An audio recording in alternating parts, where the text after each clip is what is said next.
Saint Joseph college autonomous Devagiri 2025 admission സെല്ലിലേക്ക് ഏവരെയും സ്വാഗതം ചെയ്യുന്നു. കോഴിക്കോടിന്റെ ഹൃദയഭാഗത്ത് സ്ഥിതി ചെയ്യുന്ന സെന്റ് ജോസഫ് കോളേജ് 1956 CMI സഭ തുടക്കമിട്ടതാണ്. 2010 college with potential for excellence, 2014 autonomous status, 2024 NAC accreditation 4th cycle A++, national institutional ranking framework NIRF-ൽ 61ാം സ്ഥാനവും KIRF-ൽ 4ാം സ്ഥാനവും ദേവഗിരി കരസ്ഥമാക്കി. BBA, BCA, MCA പ്രോഗ്രാമുകൾക്ക് AICTE അപ്രൂവലും കൂടാതെ കോളേജിന് DBT സ്റ്റാർ സ്റ്റാറ്റസും ലഭിച്ചിട്ടുണ്ട്. ദേവഗിരി കോളേജിലെ പ്രോഗ്രാമുകൾ ഏതൊക്കെയാണെന്ന് നോക്കാം. 27 UG പ്രോഗ്രാമുകളും 15 PG പ്രോഗ്രാമുകളും 8 റിസർച്ച് സെന്റേഴ്സുമാണ് കോളേജിനുള്ളത്. ഇനി നമുക്ക് അഡ്മിഷൻ പോർട്ടൽ പരിചയപ്പെടാം. കോളേജ് വെബ്സൈറ്റിൽ കയറുവാനായി www.devagiricollege.org എന്ന് ടൈപ്പ് ചെയ്യുക. കോളേജ് വെബ്സൈറ്റ് ഹോം പേജിൽ അഡ്മിഷൻ 2025 ക്ലിക്ക് ചെയ്യുക. അതിനുശേഷം UG അഡ്മിഷൻ സെലക്ട് ചെയ്യുക. അവിടെ നോട്ടിഫിക്കേഷൻ, ഗൈഡ് ലൈൻസ്, പ്രോസ്പെക്ടസ് എന്നീ ഓപ്ഷൻസ് കാണാവുന്നതാണ്. ഇവയെല്ലാം കൃത്യമായി വായിച്ചതിനു ശേഷം അപ്ലൈ നൗ ക്ലിക്ക് ചെയ്യുക. പിന്നീട് രജിസ്റ്റർ എന്ന ഓപ്ഷൻ ക്ലിക്ക് ചെയ്ത് കാൻഡിഡേറ്റ്സിന്റെ പേഴ്സണൽ ഡീറ്റെയിൽസ് എൻ്റർ ചെയ്യുക. പ്രത്യേകം ശ്രദ്ധിക്കുക, ഇവിടെ ഒരു തവണ രജിസ്റ്റർ ചെയ്താൽ പിന്നീട് ഒരു എഡിറ്റിംഗും സാധ്യമല്ല. SSLC ബുക്കിലെ പ്രകാരം ഇവിടെ പേരും മറ്റു വിവരങ്ങളും എൻ്റർ ചെയ്യുക.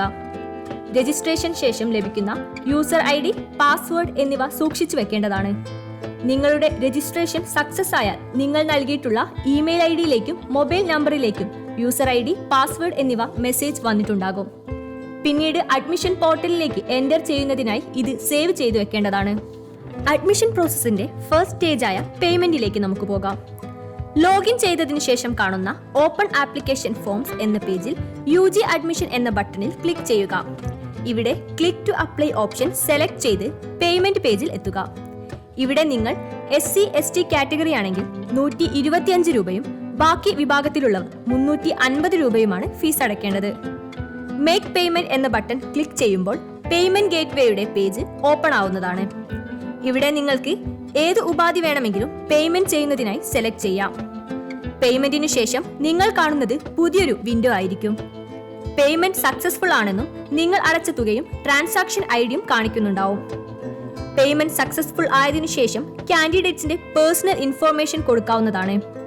ഇവിടെ കാൻഡിഡേറ്റ് വിവരങ്ങൾ അടങ്ങിയിരിക്കുന്ന കോളം ഫിൽ ചെയ്തതിനു ശേഷം ക്യാപ് ID നൽകുക.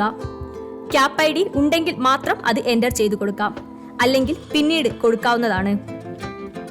അടുത്തതായി റിലീജിയൻ, കാസ്റ്റ് എന്നിവ സെലക്ട് ചെയ്യുക. സീറ്റ് റിസർവേഷൻ കോട്ടയിൽ വരുന്ന കമ്മ്യൂണിറ്റി മെറിറ്റ് വിഭാഗത്തിൽ 0 മലബാർ സിറിയൻ കാത്തലിക് കുട്ടികൾക്ക് മാത്രമാണ് പ്രവേശനമുള്ളത്. ഈ കാറ്റഗറിയിലുള്ള കാൻഡിഡേറ്റ് കമ്മ്യൂണിറ്റി മെറിറ്റ് കോട്ട ക്ലെയിം ചെയ്യണമെങ്കിൽ നിർബന്ധമായും ഇത് സെലക്ട് ചെയ്യേണ്ടതാണ്. പിന്നീട് പാരീഷും ഡയസിസും കൃത്യമായി അടയാളപ്പെടുത്തുക. കമ്മ്യൂണിറ്റി കോട്ടയിലാണ് അഡ്മിഷൻ എടുക്കുന്നതെങ്കിൽ അവരുടെ പാരീസ് പ്രീസ്റ്റിൽ നിന്നും ഒരു കത്ത് കൊണ്ടുവരേണ്ടതാണ്. അടുത്തതായി എക്കണോമിക് സ്റ്റാറ്റസ് ആണ്. നിങ്ങൾ APL ആണോ BPL ആണോ എന്ന് കൃത്യമായി രേഖപ്പെടുത്തുക.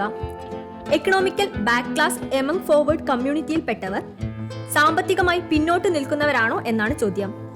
ഇത് ഗവൺമെന്റ് സർട്ടിഫിക്കറ്റ്, അതായത് ഇൻകം സർട്ടിഫിക്കറ്റിന്റെ അടിസ്ഥാനത്തിലാണ് കണക്കാക്കുന്നത്. ഇതിൽ നിങ്ങൾ പെടുന്നുണ്ടെങ്കിൽ യെസ് എന്ന് ക്ലിക്ക് ചെയ്യുക.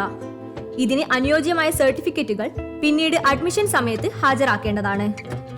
പ്രസന്റ് അഡ്രസ്സും പെർമനന്റ് അഡ്രസ്സും കൃത്യമായി രേഖപ്പെടുത്തുക.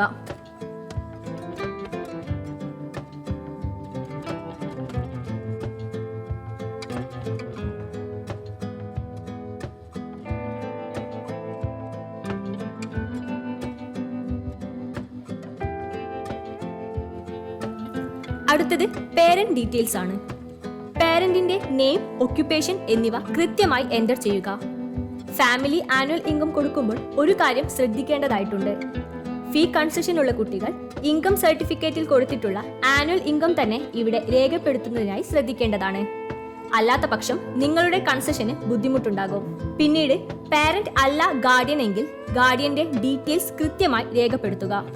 അടുത്തതായി വെയിറ്റേജ് കോട്ട. ഇവിടെയുള്ള ഓപ്ഷനുകൾ ശ്രദ്ധിച്ചു വായിക്കുക. ഇതിലേതെങ്കിലും നിങ്ങൾക്ക് സർട്ടിഫിക്കറ്റ് ഉണ്ടെങ്കിൽ ആ ഓപ്ഷൻ സെലക്ട് ചെയ്യുകയും അഡ്മിഷൻ സമയത്ത് ആ സർട്ടിഫിക്കറ്റുകൾ നിർബന്ധമായും കൊണ്ടുവരികയും ചെയ്യുക. ഒന്നിലധികം ഓപ്ഷനുകൾ നിങ്ങൾ വെയിറ്റേജ് കോട്ടയിൽ കൊടുക്കണമെങ്കിൽ ആഡ് അനദർ എന്ന ഓപ്ഷൻ ക്ലിക്ക് ചെയ്ത് കൊടുക്കാവുന്നതാണ്. BA animation and graphic design honours കാൻഡിഡേറ്റ്സിന് computer, IT, multimedia, fine arts എന്നീ വിഷയങ്ങളിൽ ഡിപ്ലോമ സർട്ടിഫിക്കറ്റ് അല്ലെങ്കിൽ ഷോർട്ട് ടേം കോഴ്സ് സർട്ടിഫിക്കറ്റ് ഉണ്ടെങ്കിൽ വെയിറ്റേജ് ലഭിക്കുന്നതാണ്. ഈ സർട്ടിഫിക്കറ്റുകൾ അഡ്മിഷൻ സമയത്ത് തീർച്ചയായും കൊണ്ടുവരേണ്ടതാണ്. Do you have any disabilities എന്ന കോളത്തിൽ യെസ് എന്ന ഓപ്ഷനാണ് നിങ്ങൾ ക്ലിക്ക് ചെയ്യുന്നതെങ്കിൽ കൃത്യമായ ഡിസബിലിറ്റി മെൻഷൻ ചെയ്യുക.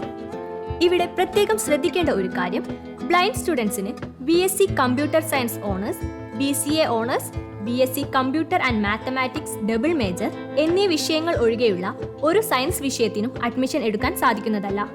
അതുപോലെ തന്നെ deaf and hard of hearing സ്റ്റുഡൻസിന് BSc computer science honours, BCA honours, BSc computer and mathematics major, BSc mathematics honours എന്നീ വിഷയങ്ങൾ ഒഴികെയുള്ള ഒരു സയൻസ് വിഷയത്തിനും റിസർവേഷൻ ലഭിക്കുന്നതല്ല.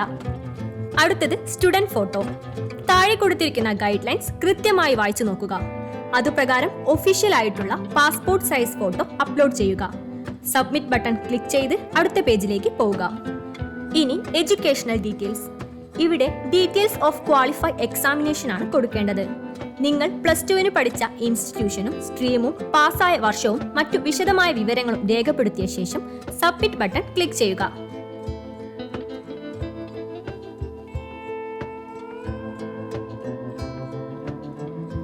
അടുത്തതായി മാർക്ക് എൻ്റർ ചെയ്യാനായിട്ടുള്ള പേജാണ്.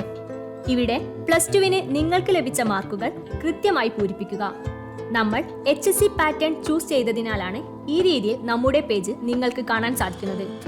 നിങ്ങളുടെ മാക്സിമം മാർക്കാണ് ഇവിടെ ഡിഫോൾട്ടായി വന്നിരിക്കുന്നത്. മാർക്കുകൾ കൃത്യമായി രേഖപ്പെടുത്തിയതിനു ശേഷം സബ്മിറ്റ് ചെയ്യുക. അടുത്തതായി പ്രിഫറൻസസ് സെലക്ട് ചെയ്യാനുള്ള പേജാണ്. +2 പഠിച്ച വിഷയത്തിന്റെയും മാർക്കിന്റെയും അടിസ്ഥാനത്തിൽ മാത്രമായിരിക്കും നിങ്ങൾക്ക് പ്രോഗ്രാം പ്രിഫറൻസ് ചെയ്യാൻ സാധിക്കുക. ഒരു വിദ്യാർത്ഥിക്ക് മാക്സിമം 8 പ്രിഫറൻസ് വരെ മാത്രമേ സെലക്ട് ചെയ്യാൻ കഴിയുകയുള്ളൂ. റാങ്ക് ലിസ്റ്റ് പബ്ലിഷ് ചെയ്യുമ്പോൾ ഹയർ പ്രിഫറൻസിലുള്ള പ്രോഗ്രാമിൽ നിങ്ങൾ ഷുവർ ലിസ്റ്റിൽ വരികയാണെങ്കിൽ കൊടുത്തിട്ടുള്ള ലോവർ പ്രിഫറൻസുകൾ എല്ലാം ക്യാൻസൽ ആവുന്നതാണ്. കാൽക്കുലേറ്റ് ഇൻഡെക്സ് മാർക്ക് എന്ന ബട്ടൺ ക്ലിക്ക് ചെയ്യുമ്പോൾ നിങ്ങളുടെ ടോട്ടൽ ഇൻഡെക്സ് മാർക്ക് കാണാവുന്നതാണ്. അതിനുശേഷം ലാംഗ്വേജ് പ്രിഫറൻസിൽ നിങ്ങൾക്ക് വേണ്ട അഡീഷണൽ ലാംഗ്വേജ് ചൂസ് ചെയ്യാവുന്നതാണ്. ഫൈനൽ സബ്മിഷൻ ചെയ്തു കഴിഞ്ഞാൽ നിങ്ങളുടെ ആപ്ലിക്കേഷൻ ഫോം മുഴുവനായി കാണാവുന്നതാണ്. ഇവിടെ ഡിക്ലറേഷൻ സെലക്ട് ചെയ്ത് സബ്മിറ്റ് കൊടുക്കുന്നതോടുകൂടി നിങ്ങളുടെ ആപ്ലിക്കേഷൻ പ്രോസസ് കംപ്ലീറ്റ് ചെയ്യുന്നതാണ്. ഇത് പ്രിന്റ് എടുത്ത് നിങ്ങളുടെ കൈവശം സൂക്ഷിക്കുക.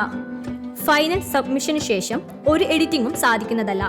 സബ്മിഷന് ശേഷം നിങ്ങൾക്ക് എന്തെങ്കിലും തരത്തിലുള്ള എഡിറ്റിംഗ് ആവശ്യമുണ്ടെന്ന് തോന്നുകയാണെങ്കിൽ കോളേജ് വെബ്സൈറ്റിൽ കൊടുത്തിരിക്കുന്ന ഓൺലൈൻ കറക്ഷൻ ഷെഡ്യൂൾ തീയതികളിൽ മാത്രം എഡിറ്റ് ചെയ്ത് സബ്മിറ്റ് ചെയ്യാവുന്നതാണ്. എല്ലാ സെക്ഷൻസും നിങ്ങൾക്ക് കൃത്യമായി മനസ്സിലായി എന്ന് വിചാരിക്കുന്നു. ഇത്രയും നേരം ദേവഗിരി കോളേജിന്റെ അഡ്മിഷൻ സെല്ലുമായി സഹകരിച്ചതിന് നന്ദി.